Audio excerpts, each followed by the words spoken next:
Hey, hey, hey! Yo.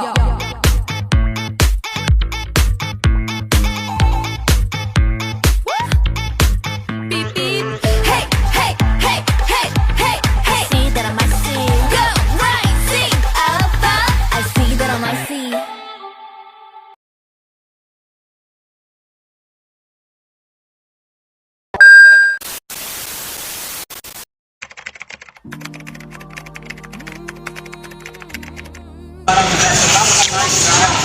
Katanya bapaknya itu kalau dari gajinya itu mencukupi Ji, tapi kan barang iya pas-pasan, barang-barang lagi naiknya sekarang. Terus katanya bapaknya punya 2 anak lagi, itu lebih laki-laki dan perempuan, itu pasti lebih memberatkan bapaknya untuk membiayai kehidupan sehari-hari mereka.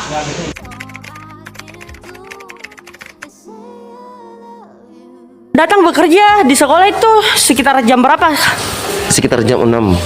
Iya, jam 6. Kalau pulang kerjanya jam berapa? Kadang sampai jam 6 juga, 6 sore. Oh ya, berarti itu kurang lebih satu harian Bapak kerja kayak 12 jam, 12 kurang lebihnya 12 jam. Iya sih, tapi enggak begitu full. Artinya enggak setiap saat itu kita itu kerja betul. Beda di mall kan itu kerja terus, enggak ada istirahat di sini, ada istirahatnya. Di undang-undang kan mengatakan kalau jam kerjanya itu harusnya 8 jam Ji. Tapi Om bilang sendiri, meskipun 12 jam tapi kerjanya tidak full gitu. Tidak full. Berarti ada beberapa saat Om kayak istirahat dulu, ngopi-ngopi dulu. Jadi bisa dianggap kayak pengangguran sementara. Bapaknya bilang kerja 10 jam dalam sehari. 10 jam 10 jam. Itu berarti itu bapaknya overtime dalam bekerja. Kalau udah melebihi dari 8 jam, bapaknya harus dikasihkan uang lembur gak sih? Nggak dikasih katanya.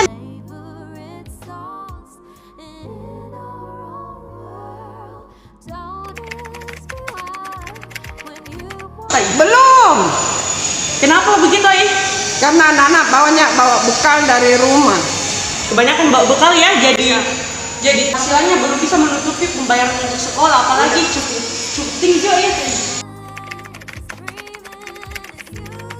Diri sendiri sebenarnya itu sudah cukup, cuman karena sebentar kan ada tanggungan lagi untuk saudara-saudara apakah begitu itu ya bisa dibilang belum cukup ya. Tapi kalau untuk diri sendiri sudah cukup. Gaji rata-ratanya seharusnya pekerja itu 3,1 juta.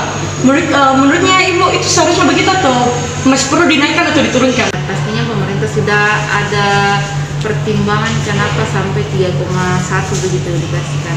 Tapi ya sebagai manusia yang belum ada rasa puasnya pasti mau lagi untuk ditingkatkan lagi. Lancar Mi, banyak pembeli, Terus apa? banyak rezeki. Terus tapi itu harapan kita juga harus mewujudkannya dengan melakukan sesuatu toh Pak? Ya rajin menjual Mi, rajin keluar, enggak malas-malasan. Secara sekolah, sistem pengupahannya juga sudah diatur sesuai dengan upah tenaga kerja. Saya juga sebagai seorang pendeta, tapi mereka mengupah saya mengikuti upah yang sudah diatur oleh tenaga kerja.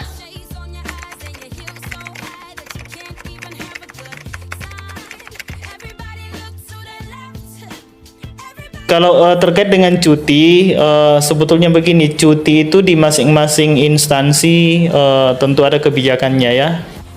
Seringkali karyawan itu tidak memahami berapa cutinya selama 1 tahun, sehingga ketika sudah ngambil cuti, misalnya sudah ngambil cutinya 12 hari setahun, kemudian tiba-tiba ada kegiatan lagi mau minta cuti lagi. Sebetulnya perusahaan tidak akan pernah memotong hak karyawan terkait dengan pengajuan cuti sepanjang cuti yang diambil itu sesuai dengan yang sudah disepakati. Tapi kapan dia karyawan meminta untuk mengambil cuti lebih dari itu, maka tentu ada hak yang harus atau ada pemotongan yang menjadi konsekuensi dari hal tersebut.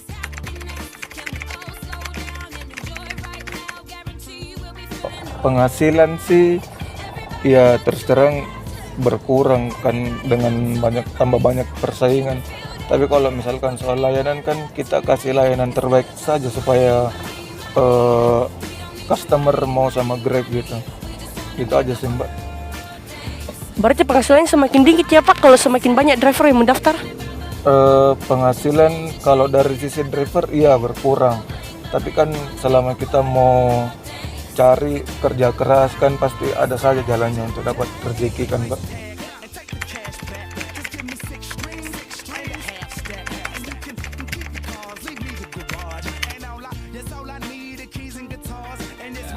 Masuk polisi itu kan semua ada syaratnya, syarat awalnya dipersyaratkan sehingga bisa mendaftar.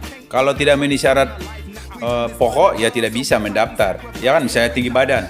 Kalau syaratnya misalnya 160 cm, datang 150 baru dikerja tidak bisa kan? Berarti semua tidak bisa. Sekalipun ada uang misalnya seperti anak-anak saya bilang disogok kan tidak mungkin. Jadi harus kalau pakai uang memang tidak ada, saya tidak bisa dibuktikan. Tapi itu hanya bisa omongan orang-orang yang bisa ditanya kepada siapa itu yang mengatakan bayar kepada siapa. Kan itu harus dibuktikan, jangan cuma bicara saja karena itu hanya bisa fitnah. Ya, kita dalam melaksanakan tugas, nah kita juga dijamin asuransi. Namanya asuransi ABRI. Jadi kalau kita dalam bertugas mengalami kecelakaan memang dalam bertugas kita dapatkan jaminan, ada asuransinya. Kita dalam kesehatan namanya BPJS juga, kita dijamin oleh BPJS dalam perawatan gitu kan.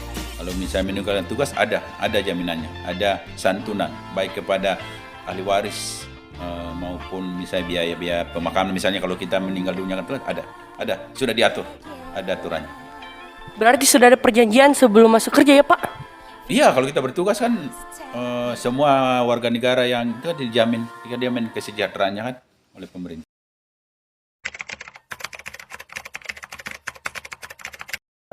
Dari sepupu saya waktu itu saya tanya, katanya ada kontraknya yang mengikat. Jadi secara rinci ini dulu saya jelaskan tentang proyek yang dia jalani sekarang ini. Nah, jadi dia itu bekerja di proyek khusus yang namanya itu proyek SAG 3 Freeport.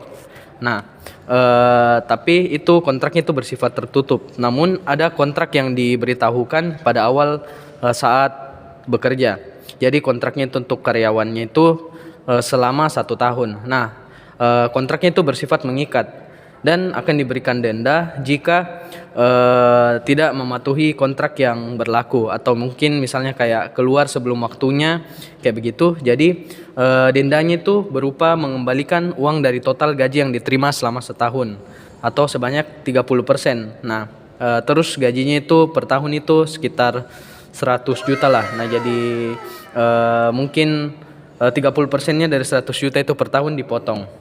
Nah, itu saja.